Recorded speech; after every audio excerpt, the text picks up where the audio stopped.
This podcast project has been brought to you by the Education 25 professors and teaching assistants at UC Irvine.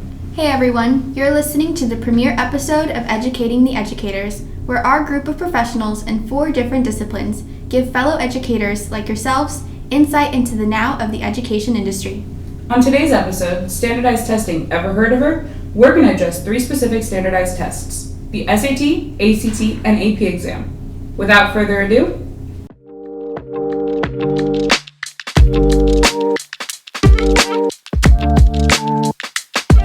Hey everyone, my name is Russell and my colleague here at Ziri will be talking about the historical perspective on standardized testing. Hey, welcome everyone. Next up to introduce themselves are our psychology buddies. hey y'all, my name is Bella and my associate Gabby and I will be speaking on the psychological standpoint of standardized testing. Hi everyone, so good to be here today. Now I'll pass the mic to our fellow economists.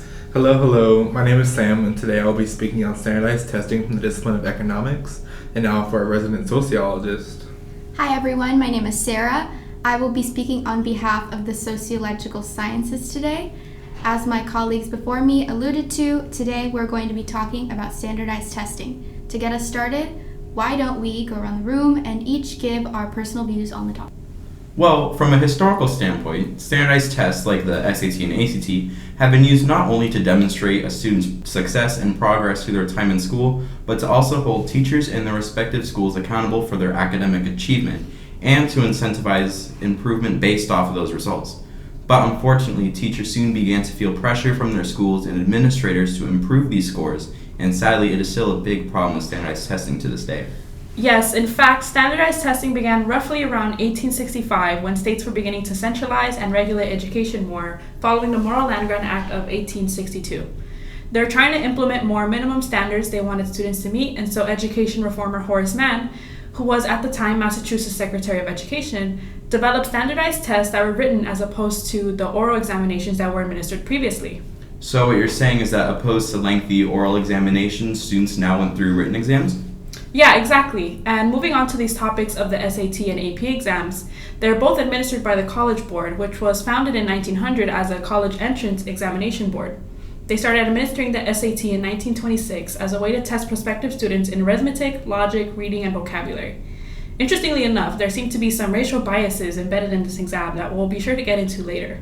Now we'll pass the mic to our psychology team, Bella and Gabby, to hear out their ideas on how their perspective regards this topic. As psychologists, we focus on the individual and how internal and external sources impact the students taking these standardized exams.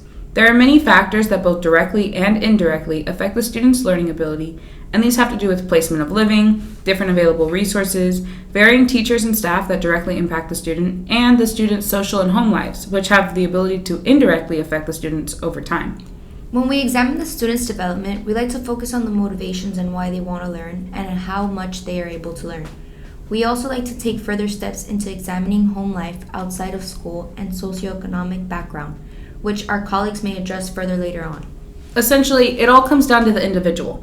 Some students maintain a steady intrinsic motivation to learn and study, wanting to do well on tests and exams for reasons ranging from the feeling of personal accomplishment to family background. From our standpoint, we believe that standardized tests are damaging to individuals, particularly those with poor self-regulation, lack of motivation, and low self-efficacy in subjects of core test curriculum value, but also those on higher academic tracks.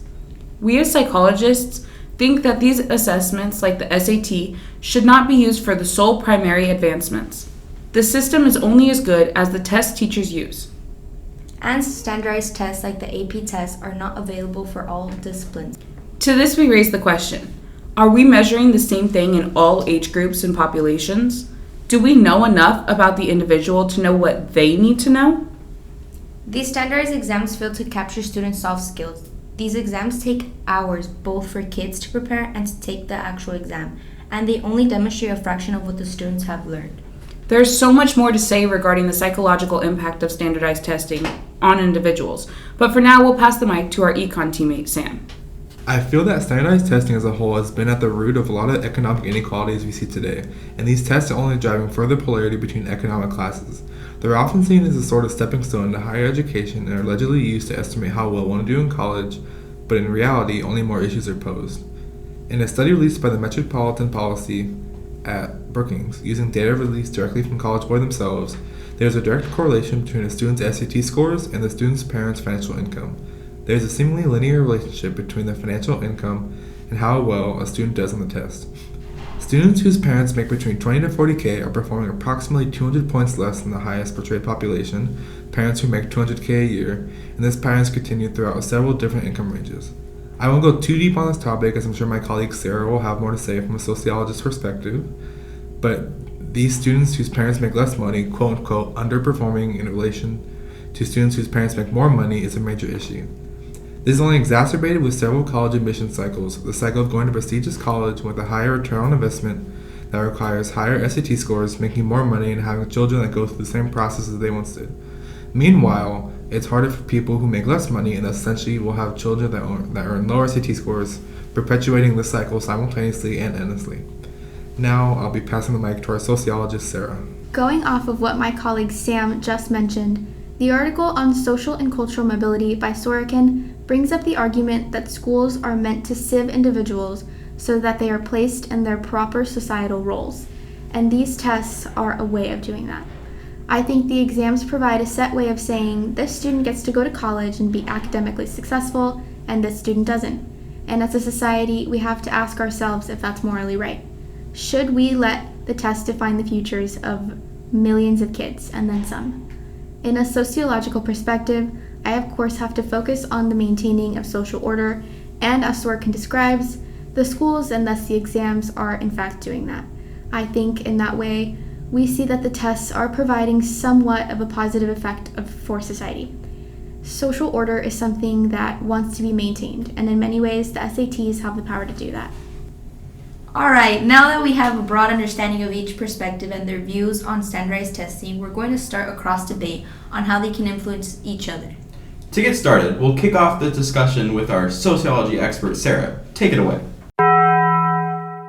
I'd like to raise the topic of test prep as a direct connection to the divide that these tests are creating. We have to remember that every student going to school is coming from a different background, that being, economically they are not the same. Some students can afford test prep and others just can't swing it, and we see that divide in the test scores and then again in the opportunities that come afterwards. The opportunities that come from those scores like college admission and then career picks and lifelong goals that may or may not be achieved due to how well the student did on the exam. Students are easily influenced to do what their peers are doing, and if that's test prep and going to college, they'll want to do that as well. But not every student has the means to do that. And should they? Should every student have access to free test prep and free exams? Is that the solution to keeping standardized tests around? What do you guys think? So actually, the creator of the SAT, Carl Brigham, wrote in his own book, A Study of American Intelligence, that the decline of education would proceed with an accelerating rate as the racial mixture becomes more and more extensive. He basically saw the test as a way to further divide and segregate white students from black students. He saw to it that its results would prove that white students were innately more intelligent than black students. And those kinds of divisive sentiments are still present today. I completely agree with that, and you can see the consequence of these actions today. There are families who live in low social economic status or minority communities that can't afford the price of these tests. Even though the student is capable of demonstrating their abilities, they're unable to complete the test simply because they can't afford it. Thankfully, colleges are now beginning to get rid of these tests as a base for college admissions. I briefly mentioned earlier about the cycle of how students from higher class families attend higher class educational institutions due to their higher SAT scores. One way to combat this vicious cycle is utilizing education as the equalizer. Providing lower socioeconomic students with more test preparation is an excellent way to go about this. In an article from the Washington Post by Zachary Goldfarb regarding how SAT scores are influenced by socioeconomic status, a student's SAT scores increase the more times and sooner they take the PSAT and are exposed to tutoring elements. With the highest SAT scores being those who took the PSAT as a freshman, junior, sophomore, and junior, it's necessary that these schools provide proper preparation to help close these gaps and thus effectively close that cycle that has been going on. People in areas of higher SES at the top of this economic pyramid can afford test prep. They can't afford to hire people to take these tests for them. Those kids do better on the standardized exams, thus getting into good colleges, they get better jobs and more opportunities, and the cycle continues. Everyone else is just left with a fighting chance at gaining that kind of success. Think about it. In an example, children of higher means have as many chances as they want to pass these exams, and with immense support. The kids in the middle are kind of a coin toss. If they really want it, they have enough support to pass, but not as many chances and often with lower scores. And what's left for the kids at the bottom? If somehow they get the chance to take the test, the vast majority have little to no support, at least not enough to pass with flying colors. They get one chance and that's it. Besides their socioeconomic and family background, students have their own problems weighing on them, and this significantly affects their testing ability. In a 2011 study, Lauren Lee Kearns, a professor of education at San Francisco Xavier University, discovered that high school students who failed the state standardized literacy test experienced shocks at test failure, asserting that they felt degraded, humiliated, stressed, and shamed by the test results. The students also felt that they did not belong in the courses that they previously enjoyed, and even caused some of them to question their school placement. Exactly. So, have any of you heard of the big fish, little pond metaphor? Well, I know I definitely have, but I still feel like you should refresh everyone else's memory about it. So, in life, a fish can only grow as big as its environment. In order for the fish to expand, you must also expand the environment. This pertains to high and low academic tracks. For kids placed in low academic tracks, they are exposed to less challenging material and compete in class with lower school performers. At first, students will feel better about their abilities, but over time will notice to feel a change in treatment, retaliating against the school for lack of support and less opportunities. Conversely, students placed in high tracks are exposed to a new peer group, where they aren't the smartest in class anymore. The stigma around this is because they are exposed to more challenging material and are top of class. They must feel smart, but it's actually the opposite. See, these kids are being placed to compete with top of class performers and therefore think less of their ability. As far as access to free test prep and free exams, us psychologists are completely for it. While we don't necessarily agree with keeping standardized tests around, we recognize that the use of these tests in college admissions processes really isn't going anywhere. Because here's the thing, do we really know enough about the individual to know what they need to learn? I actually wanted to bring up the issue of the divide between students of foreign language backgrounds to those raised in the U.S. in an English-speaking household. Minus the AP foreign language test, these students are really at a disadvantage.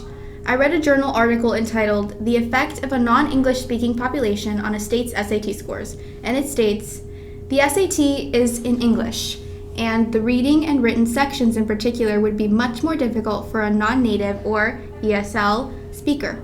States are varied in terms of their non-native English-speaking populations, and a child's English language abilities seem to likely affect their test scores or willingness to even take the test." And with that, we have yet another divide, not to mention that the students in the article are likely to not only be at a verbal knowledge deficit, but also at an economic disadvantage.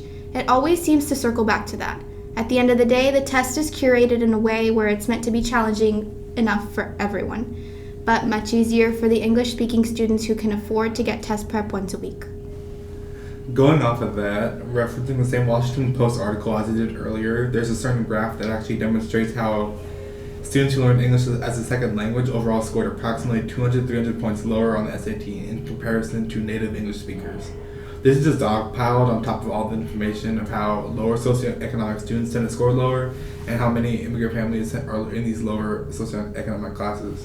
These groups of students face a lot of issues and hardships that native speakers don't have, and changes need to be made to equalize this gap. I totally agree with your point, Sarah. Focusing on an individual student's ideology, it is very difficult for an individual to manage the language barrier and continue with their regular studies. This extra pressure to succeed in these exams for non-native speakers is more challenging and produces lower self-esteem. The cramming of knowledge and the information they are developing from wanting to succeed in these exams may develop students' anxiety, and their motivation can decrease or increase. To be more specific, let's look at the AP tests. These exams fail to capture the soft skills that reflect the student's ability to develop good study habits, take academic risks, and persist through challenges. Before, during, and after these tests, students can experience poor health behaviors. Before the actual exam, students tend to correlate with dysregulated sleeping patterns. Since students are so worked up during the SAT, ACT, and AP tests, They stress to the point where taking these exams causes them anxiety, headaches, panic, and may lead to a poor performance in their exams overall. After students receive their test scores, those who don't achieve high-level ranking as expected are left with test failure, questioning their intelligence, as we discussed in a prior study. These tests affect students' self-efficacy and cause development of self-esteem issues. And for what? Overall, these tests negatively impact students' ability to develop good study habits. High-stakes testing takes a major psychological toll on students. An Edutopia article I read mentioned how some young students experience anxiety, panic, irritability, frustration, boredom, crying, headaches, and loss of sleep. While taking high-stakes tests, they reported before concluding that high-stakes testing causes damage to children's self-esteem, overall moral, and love of learning. Hey, history professionals, what's your take on the AP exams? Well, to provide a bit of historical background on the AP exams, after the Cold War, Americans feared their population was falling behind academically compared to other countries like Germany. So they moved to implement college-level material in high schools. Unfortunately, the AP exams were administered on a fee, so we see more inequality and accessibility issues there. Going off of that, the director of the Advanced Placement Program, David Dudley, actually wrote in his article about the program that the basic philosophy of the Advanced Placement Program is simply that all students are not created equal. And we can see this in how some schools just score better than others. The fact is that the AP program is most successful at these schools with better resources. I think we all agree that the standardized exams in place aren't the best way to determine a person's future, and if they are to be used, we should make the process as equal as possible. If we cut out the middleman and find a way to make access to test prep more equitable, this might level the playing field and we could see a change in scores. And changes in society. And the economy. All for the better, I hope.